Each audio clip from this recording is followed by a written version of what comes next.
It's Friday, so that means one thing. It means there are a load of new movies out today.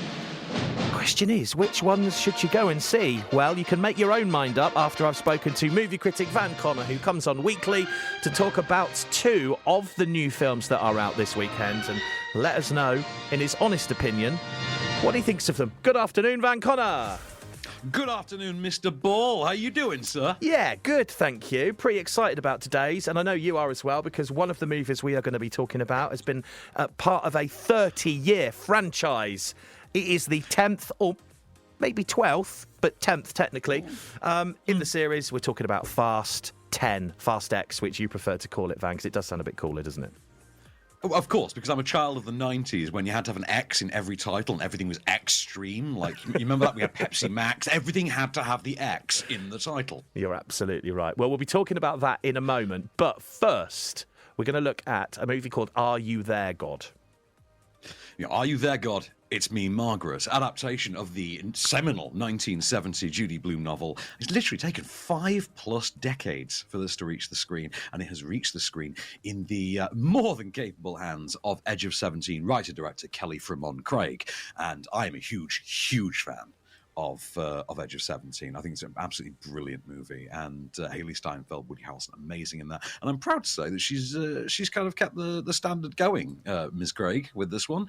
This stars Abby Ryder Fortson, best known, I think, as Ant-Man's daughter in the first two Ant-Man movies, the younger incarnation of Ant-Man's daughter. And she is the Margaret of the title, an 11-year-old girl who is forced to relocate across the country from the city to the suburbs by her parents for job opportunity that her dad gets. Her dad is played by Benny Safdie, one half of the Safdie brothers, who wrote and directed Good Time, for instance, with Robert Pattinson and Uncut Gems. And her mum is played by Rachel McAdams. Grandmother is played by Kathy Bates, which is always a reason to see any movie if Kathy Bates is involved in any way, usually. And it is the trials and tribulations, the coming of age journey of this young woman as she reaches the threshold of adolescence and starts to move on to the sort of next stage of her life. And it is all of the trials and tribulations of a tweenage girl with the added element of the period piece configuration as well. I've got a clip for you, and this is Margaret coming home from summer camp to be told her life is about to change. Have a listen. How was camp? It was amazing. So you were in a play? Yep. Oh my God, Hey, incredible. what are those boxes for? Don't worry about that. I want to hear more about camp. What else you learned? What else did you You're do? moving. What? Really, Mom? Sylvia, Oh, you wow. promised. We're moving? Look, She we saw the were boxes. She was putting it together. I don't think she it's- was. We're moving? Okay, just. look, we wanted you to settle in before we sprung the news, but your dad got his promotion. Yeah, isn't that great? And we found this great Oh, house. the best Where? house, the best house. Well, that's the thing. We got really lucky. New And- Jersey. Ah. New Jersey? I'm sorry. Oh. I did ask you yesterday, I think it was, if this is kind of a female version of Adrian Mole, but it's kind of the other way around in a sense, really, isn't it? I think so. I think Adrian Mole owes a huge debt to Are You There, God? It's Me, Margaret. Which, incidentally, as a trivia point nowadays, I think is mostly known to, especially men of a certain age, know it largely as a line from Deadpool. And I think everyone thought that Ryan Reynolds was just being funny when he said that. But no, it is the title of, like I say, a pretty iconic work of literature. And, this is like a seminal tone. This is something that has its fans the world over and has for half a century. So there's anticipation for this, finally making its way to the screen. And I'm happy to say, it's darn good effort. The performances are terrific. The script is razor sharp. There's certain elements of the tweenage coming of age female journey that I did not expect to ever be as invested in as I was with this movie. I really loved it. And I also liked as well Echo Cullum, an actor I never seen anything really outside of the CW Arrowverse, in which he plays Mr. Terrific, turning up as Margaret's school teacher. And he makes quite the impression with quite a limited amount of screen time. I was really won over by this. I think it's a movie that's going to be rewatched a lot. I think it's going to become a seminal mother and daughter classic. Sounds like it, yeah. It's going to have a hell of a life on home platforms, I think. So if you definitely see this, absolutely do.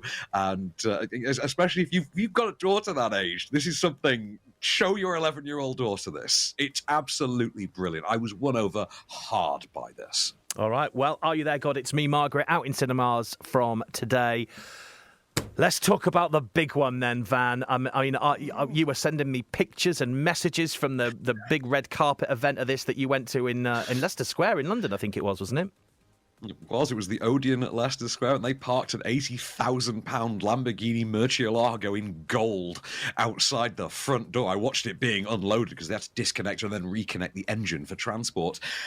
It's the biggest game in town. It is Fast 10. Or Fast X, as I prefer to call it. And it's the 10th chronological one, right? It's the 10th in the mainline series. Yeah. We have had a spin-off in the meanwhile. We had Hobbs and Shaw in 2019. I think it was between 8 and 9.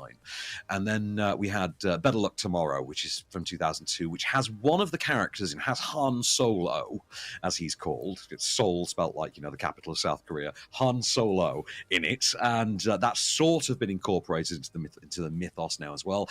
And this basically forms the basis of a sequel to Fast 5, which was the one in which they strapped a bank vault to the back of 2 cars and then drove it through the streets of Rio and presumably murdered scores of people.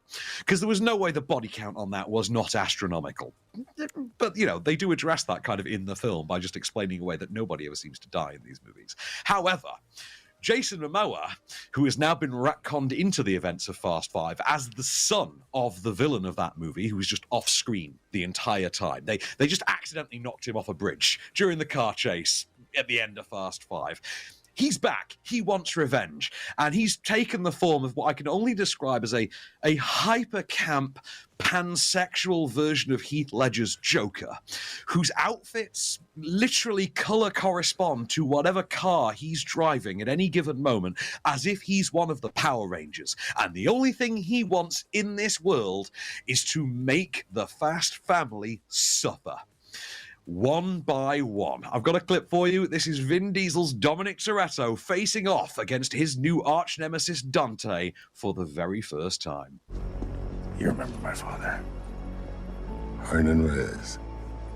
My father was a horrible man. Very bad daddy. But I kind of liked him, and you took him from me when you stole our money and left us with nothing but suffering. That's what I came here for. To end that suffering. Oh, and I didn't take that money. I burned it. I just have a feeling I'm going to love this movie and I'm going to love his character as well. You really are. First of all, yeah, Momoa absolutely owns this. He's one of, I think, 3 or 4 newcomers to the franchise with this one. You also get Daniela Melchior, Brie Larson, and Jack Reacher himself, Alan Ritchson. They're all great. They're all really good. And the movie itself is a lot of fun, like even by the standards of this series, which I am an unapologetic fan of.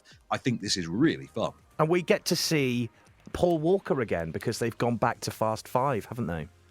That's right. This literally opens with the ending of Fast 5, which means, there's a bit of a cheat there because you kind of get to include Paul Walker at the same time. It's worth noting, there's not really a good excuse in this one as to why Paul Walker isn't around. It makes no narrative sense whatsoever as to why the trained FBI agent has not been tasked with protecting the children, but his sandwich-making wife has. Can't explain that one. But then again, this is a franchise that features John Cena as the comic relief little brother now. So I think logic went out the window when they shot a car into space in the last one. Yes. Or when they had Idris Elba in the spin-off as a nano-powered super soldier, or when they fought a submarine and never thought of simply driving sideways. It's a mental series. I mean, this takes the form of effectively the Fast and Furious answer to Infinity War, if you really want to go down that route, because it's part 1 of the finale.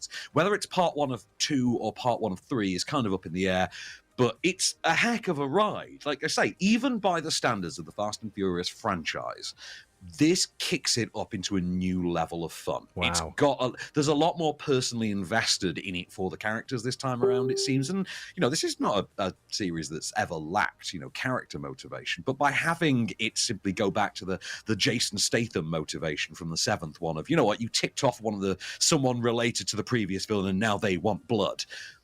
That works. And having Momoa, a character who literally introduces himself as Dante, Ashante, that just works gangbusters because he's really swinging for the fences in this, and it lands. It really, really lands. It's worth seeing this movie entirely for Jason. I want to say Jason Statham, Jason Momoa. There's too many Jasons in this franchise at this. Too many. There's too many shaven heads and too many Jasons in this franchise. That's all I'm going to say. There are a couple of returning elements as well that they have kept relatively under the hat. Try and avoid spoilers all you can, because there are some things you can have spoiled for you. I can't wait for Fast 11. I think Louis Leterrier really steps up to the plate as the new oncoming director. He has already signed on for the next one. And, you know, he has a history with both Cars and Jason Statham because he was the director of The Transporter. So, you know, hell of a pick. Good choice on that, definitely, 100%. We seem to have lost you now, Van. You've frozen.